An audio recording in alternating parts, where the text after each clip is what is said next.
So good afternoon मित्रांनो, कसे आहात सर्व? आय होप सर्व ठीक असाल. मित्रांनो, आजचे आपली ब्लॉगची सुरुवात होते नाशिक. आपण आलोय आज नाशिकला मित्रांनो. सो पहिलीच प्रायव्हेट ट्रिप घेऊन आलोय आपण नाशिकला.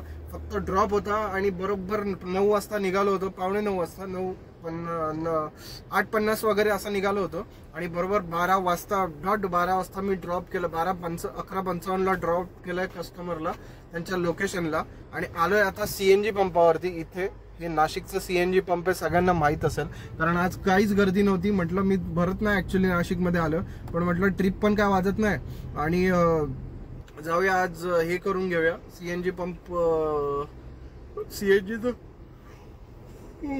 सीएनजी फुल करून घेऊया म्हणून आलोय आता सीएनजी पंपावरती. लाईन लावली आहे. आता बघूया नेक्स्ट आपल्याला ट्रिप कमी भेटते. कालच्या ट्रिपचे पैसे अजून ह्याच्यावरनं हटलेले नाहीत, नाही तर रोज हे होतात, रिफ्रेश होतं अकाउंट. आज का नाही झालं काय माहिती, पण मुंबईकडे लावून बसलोय. आता बघूया कधी ट्रिप पडते. आणि पेट्रोल माझ्याकडे कमी होतं मित्रांनो, म्हणून मी आलो गॅस भरायला. आणि मित्रांनो काय जास्त फरक नाही पडत, त्यामुळे गॅस भरून ठेवतो. टाइम आहे असं पण, त्यानंतर पुढे थोडं पेट्रोलवर चालवा, परत कस्टमर असताना भरा, तर काही टेन्शन नाही. कुठलीही ट्रिप लागली तरी घेऊन निघू शकतो आपण इथनं. त्यामुळे आलोय आणि चालू पण ठेवलंय. जरी मध्ये ट्रिप पडली तर जाऊन कस्टमरला पिक करून आपण कल्टी मारू शकतो. सो चला जाऊया आपण आता सीएनजी भरूया सगळ्यात पहिले तर. आणि जर ट्रिप नाही लागली तर मी आज स्पेशल ठिकाणी एक स्पेशल वस्तू खायला जाणार आहे. लास्ट टाइम आलेलं तेव्हा पण ट्राय केलेली आणि मी ती जी डिश आहे ती ट्राय केलेली एका युट्यूब चॅनलच्या याने. सो जाताना आज जाऊया आपण तिथे. हे झाल्याच्या नंतर सीएनजी भरल्याच्या नंतर हार्डली 10-15 मिनिटं लागेल इथे सीएनजी भरायला. 5-7 हे असतात, गाड्या पण जास्त नाहीत. सो चला जाऊया आणि सीएनजी भरून घेऊया आणि आजचं स्पेशल डिश ट्राय करूया. चला आज गाईज झालंय सीएनजी फुल आता आणि चाललोय आपण आता नाशिक मध्ये परत. कारण एक 10 किलोमीटर बाहेर आलो होतो मी हे सीएनजी भरायला. गर्दीच नव्हती त्यामुळे, नाही तर इथे लाईन लावायला 1.5-2 तास लागतो मित्रांनो सीएनजी भरायला. सो थँक गॉड चांगली पटकन जातानाच बघितलं आणि विचार केला भरून घेऊ. जेवढा पाहिजे होता त्याच्यापेक्षा कमीच बसला, ठीक आहे चला. आणि मी निघताना पण कोणगावला फुल केली होती, रात्री फुल केली, त्यानंतर कोणगावमध्ये पण परत फुल केली. म्हटलं जर रिटर्न ट्रिप लगेच लागली तर टेन्शन नको, पण इथे बघितलं तर ठीक आहे. कारण जितकं इथे बसलं त्यापेक्षा कमी बसलं असतं जर मी तिथे भरली नसती. आणि इथे थोडा रेट जास्त आहे त्यामुळे आपला फायदाच झालाय, नुकसान काय झालेलं नाहीये. आणि चला आता जाऊया नाशिकमध्ये. एसी चालू करूया यार, काय गरमी वाढली आहे मित्रांनो. वातावरण बघा काय झालंय नाशिकचं. इतकी गरमी आहे ना, पूर्ण ऊन येत आहे गाडीमध्ये. आणि चला आता जाऊया. पहिलं तर दुसरी गोष्ट मी तुम्हाला हे सांगत होतो की मी चाललोय आता द्वारका सर्कलला. द्वारका सर्कलचं लोकेशन लावा, कारण इथून एक 10 किलोमीटरवर आहे द्वारका सर्कल. आणि द्वारका सर्कलवर मी एक भेळ ट्राय केली होती. ती भेळ तुम्हाला मी दाखवणार आहे मित्रांनो. कधीही जावा तिथे ती भेळ अवेलेबल असते आणि त्या भेळीसारखी भेळ कुठेच नाही. तसं पण नाशिकची भेळ ही फेमसच आहे, पण तो जो ब्रँड आहे तो ब्रँड खरंच खाण्यासारखा आहे. सो आता जाऊया द्वारका सर्कलला आणि तिथेच आपण थांबतो जेव्हा पण मी नाशिकला येतो, कारण तो कसा सेंटर पडतो, चारी बाजूनी तिथनं तुम्हाला बुकिंग लागतात. सो तिथे जाऊन थांबूया. लेट्स सी, बघूया कधी बुकिंग पडते. चला बघूया. आणि दुसरी गोष्ट, जर आपण तिथे चाललोय तिथे ती जागा पण स्पॉट पण दाखवून देतो मी तुम्हाला. चला. सो गाईज एक गुड न्यूज आहे. आणि सॉरी मी आज तो स्पॉट नाही क्लिअर करू शकत, कारण मित्रांनो एवढं खुश आहे. नाशिक आहे ना, यायला मला असं जीवाला धडधड होतं. पण फायनली मित्रांनो आपल्याला बुकिंग लागली रिटर्नची.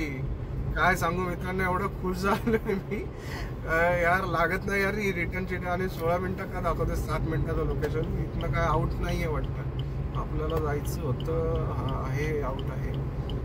चला मी पहिल्या ना लोकेशनवर पोहोचतो. तिकडे 10-15 मिनिटं थांबायचं आहे, तिकडे जाऊन बोलतो मी तुम्हाला. पहिल्या लोकेशनवर पोहोचले मला. आणि सगळ्यात महत्वाचं कन्फर्मेशन झालंय. आणि कुठे जायचंय आपल्याला, एक नंबर ठिकाणी जायचंय मित्रांनो. चला. सो गाईज आलोय फायनली क्लायंटच्या लोकेशनवरती पोहोचलोय. त्यांनी मेसेज पण केलाय की पोहोचलोय म्हणून, आणि ते म्हणाले मेसेज त्यांचा पण आलाय की मी येते म्हणून. सो वाट बघूया क्लायंटची कधी येत आहेत. आणि त्यांना घेऊन निघूया. आणि हे आपलं लोकेशन आहे कुठलं तर आपल्याला आहे ऐरोलीचं. आणि ऐरोलीवरनं आपल्याला लगेच आता वाजलेत 3 तास जरी पकडले इथून तरी ऑलमोस्ट जाईल 3 तास, म्हणजे 4-4:30 पर्यंत आपण पोहोचू समजा ऐरोलीमध्ये. आणि तिकडनं पुढे आपल्याला घरची ट्रिप तर लगेच भेटून जाईल, काय प्रॉब्लेम नाही.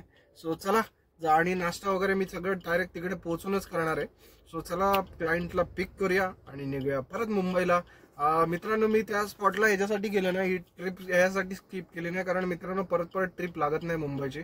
आणि एकदा जर मी अडकलो तर भयंकर अडकतो. हा माझा पास्ट एक्सपिरियन्स आहे, तुम्हाला पण माहिती आहे. मागे मी आलेलो नाशिकचे व्हिडिओ आहेत ते बघून घ्या. नाशिकमधनं लवकर ट्रिप लागत नाही. माझं लक चांगलं आहे की लागली. सो असं काय आहे. सो चला जाऊया, क्लायंट येतीलच, त्यांना घेऊया आणि निघूया त्यांच्या लोकेशनवरती. चला मित्रांनो आलोय आपण कुठे बघा आता. आणि ट्रॅफिक बघा सगळ्यात पहिलं तर मित्रांनो, ट्रॅफिक बघा कसं आहे. ट्रॅफिक आहे की नाही भारी. ओळखा आपण कुठे आलोय आता. कुठे आलोय सांगा मला जरा. आपण आलोय आता मित्रांनो सांताक्रूजला. तुम्ही म्हणाल की ऐरोलीचं भाडं घेतलंय आणि सांताक्रूजला काय करतोय. तर मित्रांनो ऐरोली आपल्याला ड्रॉप करायच्याच आधी लागली सांताक्रूजची बुकिंग. आणि जस्ट कस्टमरला जसं ड्रॉप केलं रिझर्व बुकिंग होती आणि ती आपल्याला पडली. ड्रॉप करून कस्टमरच्या लोकेशनला जायला पण 10 मिनिटं लागले, 7-8 मिनिटं लागले. 2 मिनिटं टाइमपास केला तिथे.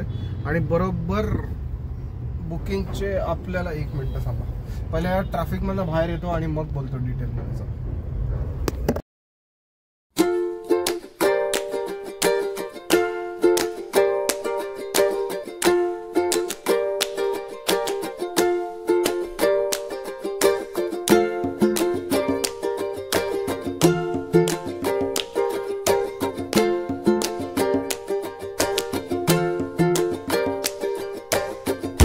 सो गाईज फायनली आलोय आपण आता सहारा रोडला, आपण जिथे शोरमा खातो तिथे. मित्रांनो फायनली थांबलोय आता आणि खूप थकलो नाही पण बसून बसून पाय खूप आखडले मित्रांनो. आता जो कस्टमर बसलेला एवढा आखडमध्ये बोलत होता, पण काय बोलायचं आता त्याला. अरे तुला जेवढी पगार नसेल त्याच्यापेक्षा डबलचं मी CNG भरतो दर महिन्याला गाडीत, तर काय बोलायचं त्याला सांगा. सो चला जाऊ दे. आपल्याशी नव्हता बोलत पण तो जे काय बोलत होता त्याच्यावरनं कळत होतं त्याची लँग्वेज. आणि एक वाक्य मला पण तो असं बोलला, उलटा बोलल्यासारखं. मी लक्ष नाही दिलं यार तुझ्यासारख्या किती भेटतात, आपण कुठे सगळ्यांना तोंड देत बसायचं. सो चला जाऊया, शोरमा पार्सल घेऊया. पहिलं तर गाडीत बसून खाणार आहे कारण आपली CNG आली, रिझर्वला लागेल. आता 2 कांडी राहिले. CNG भरायच्यासाठी लाईनीत लावायचं एअरपोर्टच्या खाली आणि नाश्ता करायचा गाडीत बसूनच आणि मग जायचं एअरपोर्ट मध्ये. सो चला पटकन. सो गाईज आलोय आपण आता फायनली CNG पंपावरती. आणि खायला घेतलाय मी शोरमा आणि थोडस चटरपटर घेतलं कारण भूक खूप लागली आहे. फक्त शोरमा आणि डबल दुसरं काय जास्त घेतलं तर मग संध्याकाळचं भूक लागत नाही आणि मग ते हेवी होऊन जातं आत्ताच आणि ते एकदम हे होऊन जातं. कारण आता पण बसूनच घरी जायचंय. किती वेळ. अरे हा पहिले तर उबर चालू करूया. इथे आलोय आता कारण उबरला ना वेटिंग खूप असते.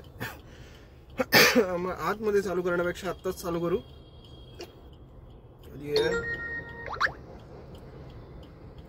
चालू तर केलंय मी, बघू गाड्या किती आहेत पहिले तर.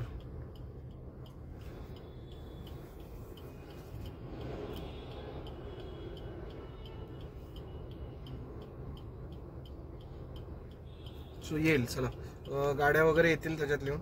आणि मी आता थांबलोय थांबलोय आणि व्हिडिओ बघा कुठली बघतोय मी, भाटीपाची.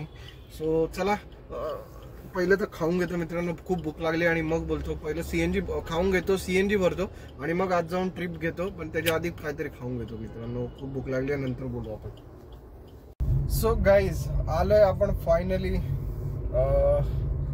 पलावाला, डोंबिवली पलावाला आलोय. पहिली लास्टची आपल्या दिवसाची ट्रिप घेऊन.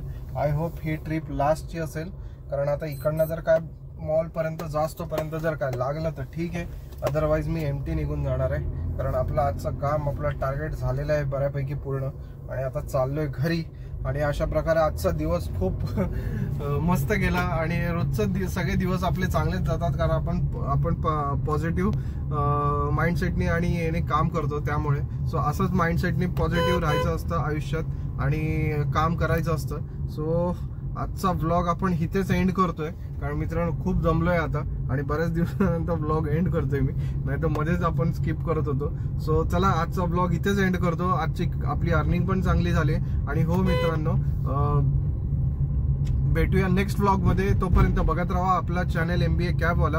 आता मी डेली व्हिडिओ पोस्ट करायचा प्रयत्न करतोय, कारण मध्ये जे चॅलेंज चालू होतं लास्ट मंथचं माझं, त्याच्यामध्ये मला कंटिन्यू एडिटिंग नाही जमली, कारण मित्रांनो जो टार्गेट कम्प्लीट करून करायचं होतं ना नाही, पण मी माझं शेड्यूल असं बसवलंय फायनली 1.5 वर्षानंतर. कारण काय होतं ना मित्रांनो, आपल्याला प्रायव्हेट ट्रिप्स वगैरे पण चालतात. मग प्रायव्हेट ट्रिप करून आल्याच्या नंतर आहे ना, म्हणजे लोकल गाडी चालवायला थोडंसं त्रास होतो. म्हणजे एक कम्फर्ट असतो प्रायव्हेट ट्रिपला आउट स्टेशनला गेल्यावर, पण तोच त्रास नंतर मग ह्याला म्हणजे जेव्हा लोकल गाडी चालवायचं असतं ओला उबरला, तेव्हा थोडासा आळसपणा येतो असं म्हणू शकता तुम्ही. सो त्यामुळे थोडासा कंप्लेंट नाही होते, पण हा सगळा आपला माइंडचा खेळ असतो मित्रांनो.